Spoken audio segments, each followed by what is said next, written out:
Hello, hello. It's Christy back with another business booster for Automation on a Mission. And in today's training, we are wrapping up a multi-week journey, I guess, around all the things that you might be thinking about as it relates to how you launch or how you plan and execute an effective marketing strategy for the year 2025. And so in this specific training, we're going to be talking about creating your launch schedule for 2025. So I'm going to just share my screen real fast because I'm not even looking at myself at the moment, which makes things extra hard. So as I was trying to say, so our schedule or our training topic for today is specifically talking about the launch portion of our marketing strategy. So we've talked about goal setting, we've talked about content planning, and now we're going to add the third essentially brick to the strategy that we're building. Now, not, like a lot of times people will create their goals for the year and not think about how they're going to achieve them. Maybe, do some hodgepodge, throw some spaghetti against the wall and see what sticks as it relates to how they create content during the year, if they do anything. But very rarely do we get to see those two pieces in conjunction with essentially saying, these are the things I'm going to do during this calendar year to serve my mission, to grow my business, to reach my goals, so on and so forth. So the intention is not that you look at each one of these things as individual silos, but as building blocks to reaching all of those goals. So if, for example, you said, I'm going to launch a new program, I'm going to bring in 25 new members in my program, and I'm going to make an additional $20,000 over what I made in 2024, that's great. And how you get there is specifically what we've been talking about, both from a goal setting perspective, as well as from a content perspective, and now talking from the perspective of how we go about creating a launch strategy. And this is also probably one of the most important things that I think most entrepreneurs miss. It's also one of the things that I think we see our clients struggle with the most. And the reason being, there's a lot of moving parts to a successful launch. And so we have a tendency to underestimate how much work it takes to make a successful launch happen. So this video is being recorded on December 3rd, 2024. And it's my second attempt. I did try to do it on time, December 2nd. But my point about mentioning that was this is on the tail end of Black Friday, Small Business Saturday, Cyber Monday, Travel Tuesday, whatever you want to call it. Basically the busiest shopping season of the year, just wrapped up. Okay. So if you participated as a business owner, as an entrepreneur in any one of those days by offering a special deal on something that's a part of your business, then chances are high you either put a bunch of time and energy into making it successful, or you launched and then figured out all the things that maybe were missing along the way. So the goal is let this training be inspiration, let this training be the guide to help you think about all the different moving parts. Because whether you're thinking about a launch of a free program or a launch of a lead generating strategy, the launch is the same. The amount of work and the effort that you put into it is the same. All right. So let's dive in. We're talking about dreams without, So dreams without goals are just dreams. Goals without actions are also just dreams. And we're going to be all about turning your goals into actionable plans. All right. So number one, why does this matter? So like I said before, and I kind of like to, and in all truthfulness, I'm also that person who might sneak ahead and see, like if I'm watching a show that's been around for a while, I might see what the ending was, so I gave you the ending at the very beginning. Why launch schedules matter is because it takes a lot of work. And if we don't know exactly what it is that we're launching or when we intend to launch, it's very easy for that day to never arrive, or that we just keep pushing it out and pushing it out and pushing it out because other things take priority. So launch schedules matter because it helps us stay true to ourselves, to our goals, to our priorities. Launch schedules help us make sure that we've got all of the I's dotted, the T's crossed, our checklists are complete. We know we haven't missed anything because we have all this scheduled in some capacity. And it also allows us to look at the whole picture of what it is that we're trying to create. And what I mean by that is kind of what I was hinting at when we first started this video around your launch schedule ties in with your content schedule, which ties into your goals and objectives for the year. So putting all this stuff down on paper or putting this down in some sort of a project management or planner tool or something ultimately helps you see the cohesion that you can create around all of these different elements. Okay? So when it comes to making your content aligned with your launch, we want to make sure that the things that you are putting out there into the world, into the universe, are going to first and foremost align directly with the goals that you have for your business. So, for example, if you have a goal to increase your revenue this year by 20%, then your launch schedule should be moving you towards that. So if I want to break that down into, let's say, quarterly, revenue projections, my 20% needs to bring in X number of dollars per launch. So then what are the steps I need to take to get me there? Now, this is the not sexy, not fun part of running a business. To actually sit down and put on paper how you're going to actually get there is hard. And it suddenly puts us in a position where we start to see the gaps and the holes in how we tend to run our business. And I say that not from a perspective of, oh, this is what everybody else does. I'm telling you that this is my experience in my own business. And the most memorable experience of that was, I want to say it was 2019. And I said I wanted to cross 6 figures. And Annika said, well, how are you going to get there?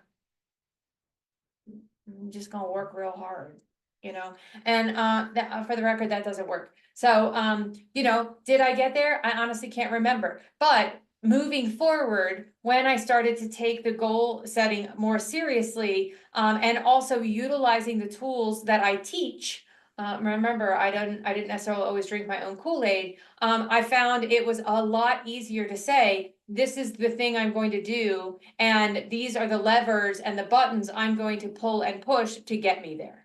So when we talk about making sure that your launch goals are connected to your revenue objectives, it means putting a revenue estimate to your launch. It means identifying exactly how many people you need to get to buy X, Y, and Z. So how do I want to serve? What products or services are going to drive my revenue goals? So before we even say, I'm going to launch these, this many times in the year, what are we launching? Is it a new program? Is it is it something that is a tried and true core offer, those kinds of things. And then how can my launches support the existing clients that I have? How can launches be a way to bring in new business? And then, and through all of that, answering the question of what are the goals that we are creating, trying to achieve. When it comes to these launches, is it specifically about brand awareness? Is it about lead generation? Is it about revenue, milestones? Is it about launching a new program and getting butts in seats? Identify what those goals and those priorities are.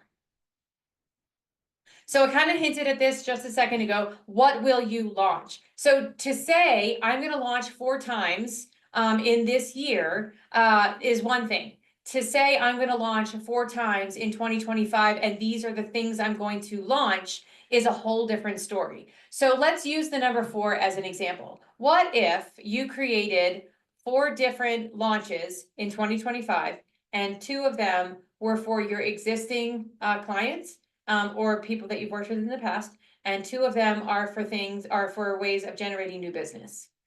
How does that look for you? What we're doing is we're putting ourselves in a position to get really specific about what kinds of things we're going to launch. And so what you might think about doing is brainstorming a list of all the different things that you have to launch, and then deciding whether or not you can make those things happen within a calendar year. And I'm going to ask you to put a pin in that one thought right now, because we're going to talk a little bit about the timing in just a second. And let me just share my own personal experience. My goal for 2024, when I created my goals and objectives for 2024, was to launch something new every month. And you want to know how quickly I erased that goal from my priorities? I think it was March. And the reason being that I had come into 2024 moving back to Colorado and being pretty darn tired. I wanted to continue to drive the business hard like I had done the year previous, but I straight up didn't have the time or the energy. And because I had done so much work to grow the business in 2020 at the end of 2023 into the beginning of 2024, the practical reality is I just straight up didn't have the time. I couldn't support the growth I'd created and continue to launch and drive as hard as I did. So one of the things that I certainly did was bite off way more than I could chew and put myself in a position where I was just straight up miserable. But where I started was just coming up with ideas and saying, yes, this is something that I want to focus on in this year. And now I've got to figure out how to make that happen during the year. So let's talk a little bit about, those things that you could potentially launch. So new products could be a new course. It could be like, as in like a self-guided course that doesn't involve any of your time. It could be group programs. It could be individual programs. It could be a mastermind. If you are in a product-based business, maybe it's a new tangible product. The sky's the limit in terms of what you want or can create in your business. But I want you to think about what new things might there be out there on the horizon for you, and keep them in a separate bucket. Then think about what are you already doing that maybe you could do some special pushes or promotions for. Maybe you offer a discount. Maybe you offer like some sort of like previously self-guided course or program that has now got live one-on-one, touch with you or something along those lines. So there's different ways that you can utilize your existing programs to offer value, to continue to engage your audience and offer them really cool things that they can't live without.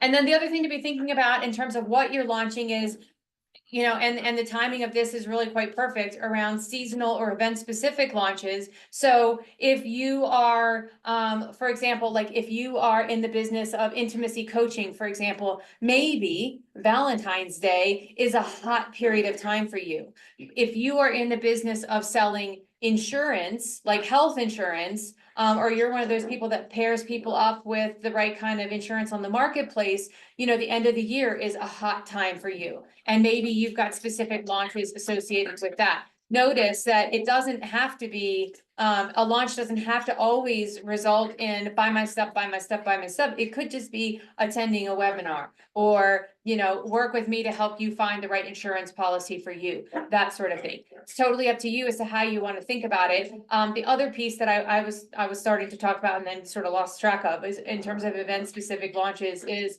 Black Friday, Small Business Saturday. We just wrapped up event specific, opportunities over the last couple of days that are a perfect example of, do you get on the bandwagon with everybody else? Or do you choose to, do something completely separate from what everybody else is doing? Hey guys, do we have to do that right now? They're going to continue. Chances are good you can't hear them, but I can.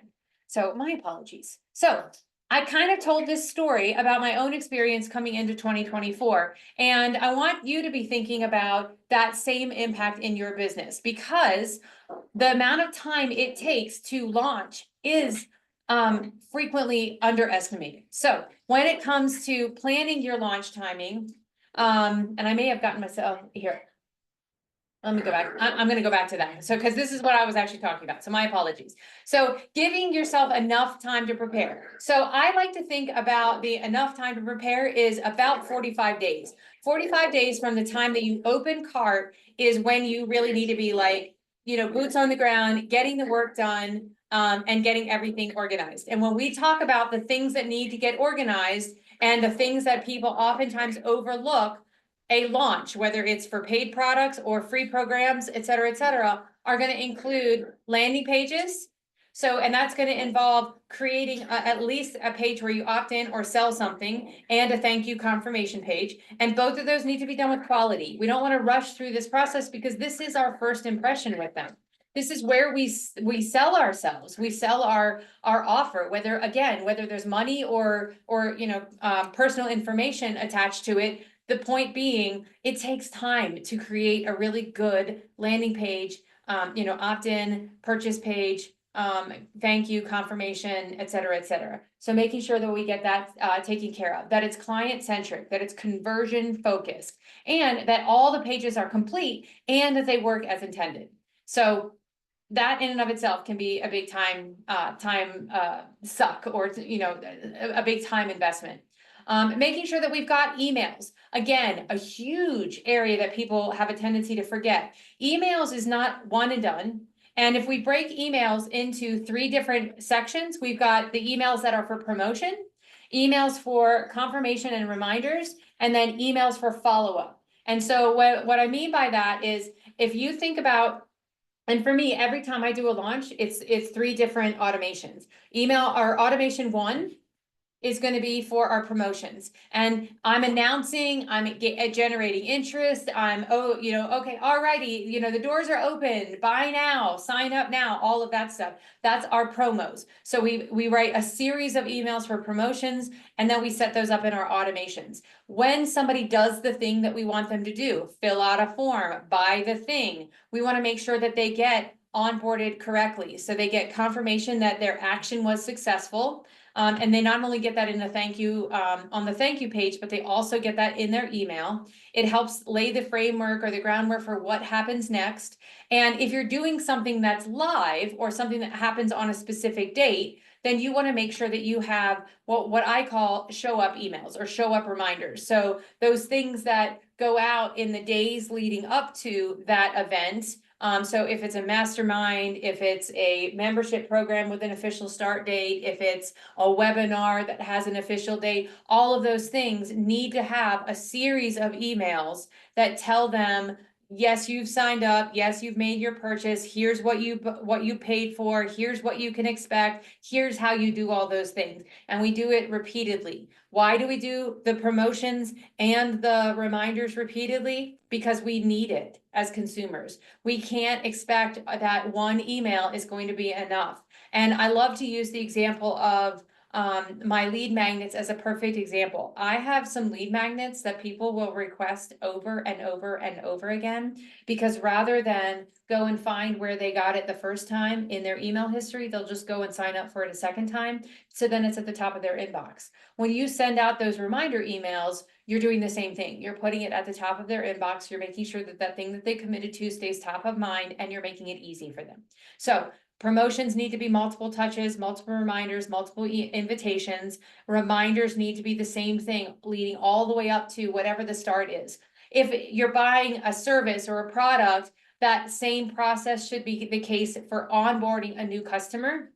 And what I mean by that is, it is very common for people to try to stuff, like, I don't know, 10, 20 different bullets into a single email to be like, okay, this is everything you did and awesome. And then shoo, and they get on with their day. And the reality is nobody's going to read that. So how do you set your client up for success and also make sure you're delivering value over time? We don't want the other side of that launch to be lackluster. We want it to be as amazing as all of the effort we put into getting them in the door. So look at the customer experience when they buy the thing. How do you make it so that it's frictionless? How do you make it so that when they buy the thing, when they sign up for your new program that doesn't have a start date, it just starts whenever they want to, that you help them with check-ins, with delivering that value over time by breaking up that really giant email into a couple of different messages so that they can absorb the information a little bit easier, so that it's a little less overwhelming, that sort of thing. Those are the things that we're talking about the confirmation, reminder, and follow-up emails. And so each one of those is a separate automation. So now in the case of somebody buying something like buy this massage, maybe you have 2 automations. You have the one that promotes and the one that sends the confirmation and the value. Maybe you have 3 for something like a live program. One is confirmation, one is one is promotions, one is confirmation, and then what happens afterwards. And that part could be true also for products and services, that you still have an afterward, because what does the customer journey look like after they've made this single purchase? What does the customer journey look like after they've completed the webinar? If you're doing a webinar as an example, or a training that's free or paid, what is the next step for them, and how do you move them forward in that process? And then the last piece around, giving yourself enough time is to make sure that not only are you utilizing, the automations and the emails, and the pretty stuff in terms of like where you send people to take the action, but also making sure that if you're out there in social media, that you are spreading the word. And again, just like in our email communications, we're doing this repeatedly because we know that people need multiple touches, they need multiple reminders. It's highly possible that they need those things in order to, be at the right place at the right time to take the action that we want them to take. So be mindful of the things that it takes to successfully execute a launch. So going back to the one that I skipped. So planning your launch timing means choosing the time for both you and your prospective buyer to launch so that you get maximum impact. So as an example, so I shared, my story about, I'm going to launch a new thing per month. And, I overestimated what I could realistically accomplish while also fulfilling on all of my promises from 2023.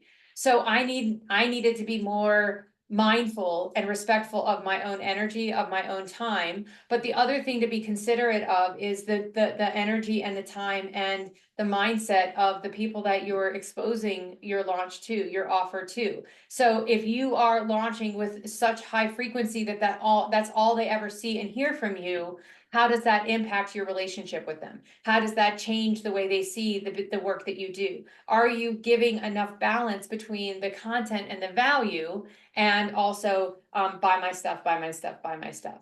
So we want to make sure that our launches match our audience behavior, meaning if they're showing signs of fatigue, adjusting your schedule. Spacing your launches helps you avoid burnout for yourself and for your ideal client.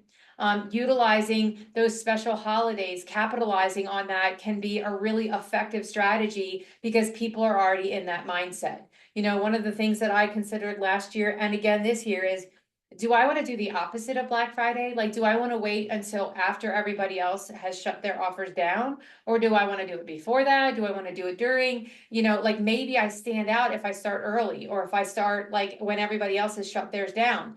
But I opted to go the route of everybody has already got their credit card out and they're ready to buy. So I might as well capitalize on that. You decide what strategy works best for you.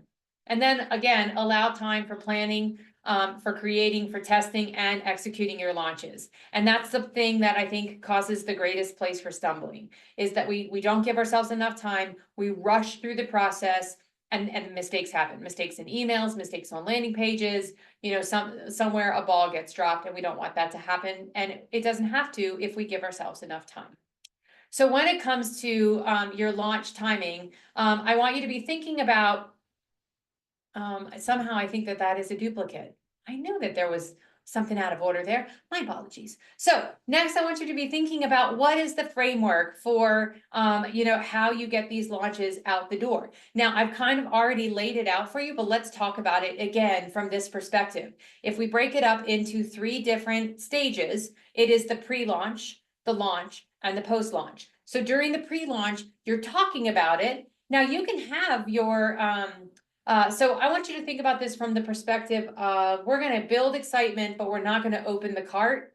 And what I mean by that is we're going to build excitement, but they can't do anything yet. They can't sign up. They can't make a purchase, et cetera, et cetera. Now they can sign up. Now they can make a purchase. And then what happens afterwards? So when we think about that framework of, these are the things that need to be done: promotion, and then confirmation and follow-up. And your promotion is kind of both of these 2 things in this particular slide. But the point being, you can do a lot to create buzz without actually actually, like giving them the keys to the kingdom. So I am a big SodaStream drinker. I love, or soda water drinker, and I love SodaStream. So I have a machine, that you push the button and it makes bubbly water, and I am like always hydrated. It's amazing.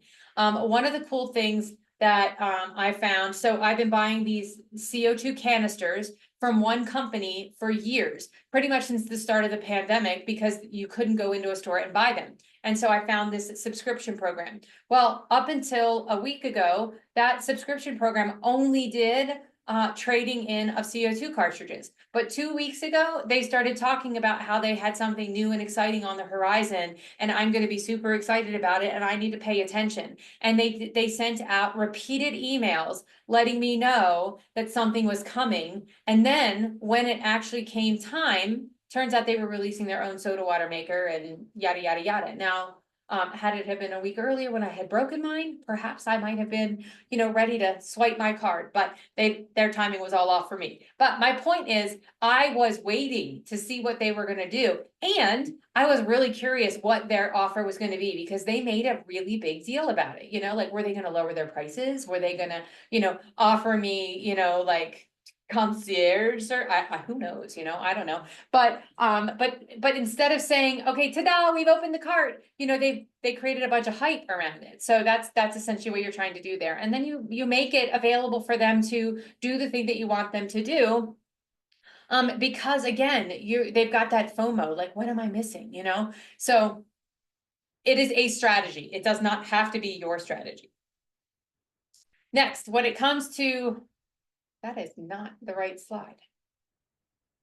When it comes to mapping out your strategy for the next year, there's a couple of things that I want you to be thinking about. So number one, I want you to take that same calendar that you use to create your content strategy for the year. And now we're going to start to embed your launch strategy into your content strategy. So one of the things that you might consider is maybe we move some things around so that our content is in alignment with our launches. So for example, if I was launching a new course on how to build funnels, maybe my content during the weeks leading up to it is specifically about funnel building. Maybe I'm creating value and telling stories about the most beautiful landing page I ever created, or about how cool it is that I can offer upsells on my sales pages. Like, those are different ways that I can talk about those things and generate a certain way of thinking or a mindset about it, so that when it comes time for me to roll out my course,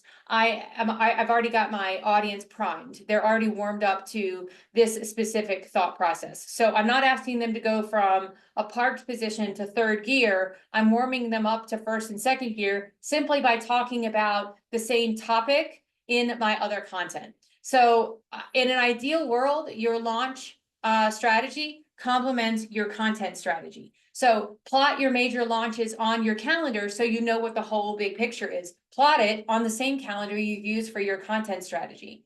Next, build your launches in complement with your content strategy. Assign tasks and deadlines for each phase. So if you happen to have a team, a VA, what are you responsible for? What are they responsible for? And that helps with ownership. If they know that you have this goal in mind, then they're going to help you drive to reach that goal. As an example, I did have a course that I rolled out this past Black Friday, Small Business Saturday, on building landing pages and connecting them to automations. The thing was huge. And I was missing like 2 or 3 videos. And my team would not, they were like a dog with a bone. Oh my God, they were so committed to making sure that I got my part done so that they could be successful. I mean, they owned the mission. They owned the thing that ultimately, helps us succeed in the business. And that to me is so huge. And I'm so grateful for that. And that happens because you give other people some autonomy and they help you reach those goals.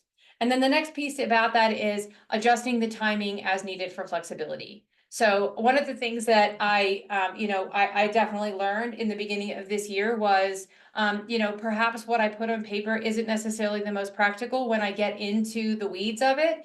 I actually had to, in the spring, in the early part of this year, I had to put on my to-do list, erase my goals, because they were so aggressive and they were so big and I was so not ready for them. that my heart wasn't in it. And if my heart wasn't in it, then I wasn't, number one, I wasn't gonna have fun, and number two, I wasn't gonna be successful because my heart wasn't in it. So I made some really big adjustments. But I had to, first and foremost, make sure that I gave myself a little room for some flexibility and give myself grace to change my mind, to make shifts, to make sure that ultimately, you know, the greater good of the whole, you know, mission of the organization was, you know, was preserved. Leaving a room for other gaps or unforeseen challenges or opportunities.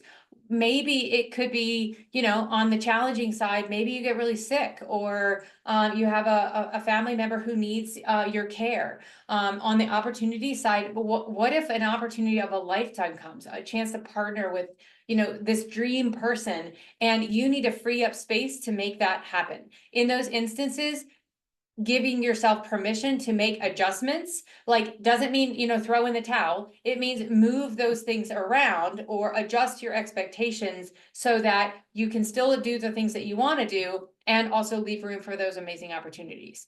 The other thing to think about is, you know, what you start in the beginning of the year may not be what the market is saying is the best route to follow. So, for example, I'm gonna give you two, actually. The first one, if I could have known in January, no, if I could have known in November, probably even before that, let's go with like June of 2021. If I could have known in June of 2021 that in March of 2022, whatever year it was that ChatGPT came out, if I would have known that ChatGPT was going to come out and make my copywriting so much easier, I would have done the initial launch of Automation on a Mission differently. And the reason being, I wrote all that copy that I've given to our clients myself. And I'm not good with commas or punctuation and grammar. And how nice it would have been to have a copywriter that, you know, besides my mom, look at my stuff and say, yeah, this doesn't make sense, or, you know, what have you. So my point being, when something shifts in the market, how can you adapt accordingly? So giving yourself room for those things to happen. Another good example was this past October, September, I hosted the first automation challenge that I had done in 2 or 3 years. Now, 3 years ago, I was doing the automation challenge every other month, and it was very successful. And it was my favorite lead generating tool or strategy because I love to teach. And it was a great opportunity to introduce new businesses to automation. But what happened was, from the beginning of that year to the end of that year, the idea of hosting or running a challenge had lost its luster, not to me, but to my ideal client, to my audience. They had been invited to so many boot camps and challenges and all of those kinds of things that by fall of whatever year that was, I'm not even going to try to do the math anymore. It was very clearly not an effective strategy. So I had to make a really big shift. What am I going to launch that's not another automation challenge? Because clearly the climate has cooled in that particular arena. So, you know, having that sort of awareness, number one, pays. And then number two, having the ability to make an adjustment as needed. All right. So, tools for planning a launch. So I noticed I did not put Automation on a Mission first, because what we're really talking about first and foremost is your launch schedule, your launch planning. And so what I want you to think about when it comes to the tools for your launch planning is, where are you going to find the most success in terms of what you actually use? So Automation on a Mission is a no-brainer, because the execution of the launch is going to happen for you in Automation on a Mission. But maybe it's using a content calendar in Canva, or it's using a project management tool like Trello or Asana. We use Asana in our business for all the things. So we have a project for every one of our clients that's on a project relationship or in a retainer with us, or every time we have a new client sign on, they get a project in Asana, and it comes with, you know, pre-programmed tasks. So you can do the same thing. So in our, we have a separate calendar that is, or a separate project that is specifically for content and launch planning. And on there, I get to look at the entire year. I get to look at all of my emails, all my social media content, all of my launches, all the things. So what is going out when shows up on the content calendar. And the great thing about having it in an Asana calendar is I know by looking at that, how I'm interacting with my audience, and are there too many gaps where there's not enough stuff going out, that we're not doing enough to provide value, we're not doing enough to stay top of mind?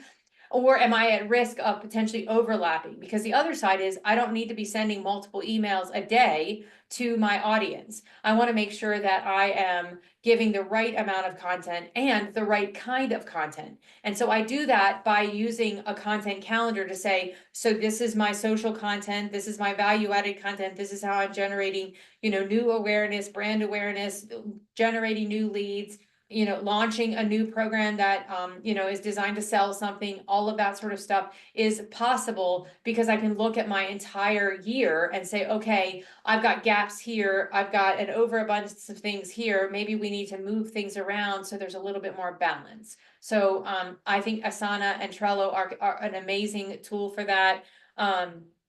And a content calendar that maybe like something like that you create in Canva will do the exact same thing. It's literally just, apples and oranges, or maybe in this case, apples and zucchinis, fruits and vegetables. I don't know. You decide. But my point is, I want you to be thinking about how you create this content strategy, how you put your launch in with your content, so that you know exactly what is going out every single week. So that you don't have an overabundance of stuff during some periods and a desert in other periods. And how do you make sure that you create that cohesive messaging across the board? And then the final piece of all of this is, how do you find the tools that you will use?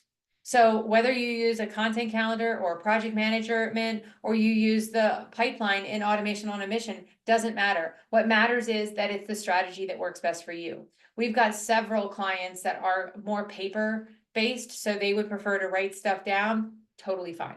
Do what you got to do. If you need a printed calendar of tractors, go for it. You know what I'm saying? You build the strategy that works for you. Okay. The last thing, it's not good, good marketing if we don't talk about our metrics and how we measure success. So creating all these, the content and the launch and this and that is great, as long as we actually know what's working and what's not in our business. So as you set your goals for your first launch, when it's over, go back and review. Did I meet my goals? What was the engagement in my email marketing? How many people visited my page versus opted in? So you can view in Automation on a Mission unique views to your landing page. So you can see how many people were on there versus how many people completed the form or checked out, that sort of thing. That's going to give you some perspective on how successful your launch strategy was. So if you're selling something, what was your target and what was your actual? So knowing and understanding how effective you are at reaching those goals. Maybe you blew it out of the water and you want to adjust your sales goals for the next one accordingly. And then if you're getting any feedback from your users and your people, what are they saying? And how do you adapt and use that information to make the next one even more successful? So those are all the different things that you might think about as it comes to creating your launch plan for 2025. So if I was to summarize everything that we're talking about right now into a couple of key points, it is number one, that launches take time and you owe it to yourself and your team and the people that you want to sign up / buy your products, services, et cetera, et cetera. You want everybody to be successful. That means giving them enough time to be successful. You want your launches to coincide or complement or coordinate with your content that you're creating. That's all about delivering value for your audience. And you want to make sure that you give yourself room to be flexible while also challenging yourself to reach those goals, try new things, and then pay attention to what the industry is doing. Are you seeing success Is the feedback or the word on the street, changing or evolving, and how do you change and evolve according to that? All right. So that wraps up our training about how to create a launch plan for 2025. As always, if you have any questions, you know where to find us. Thanks so much.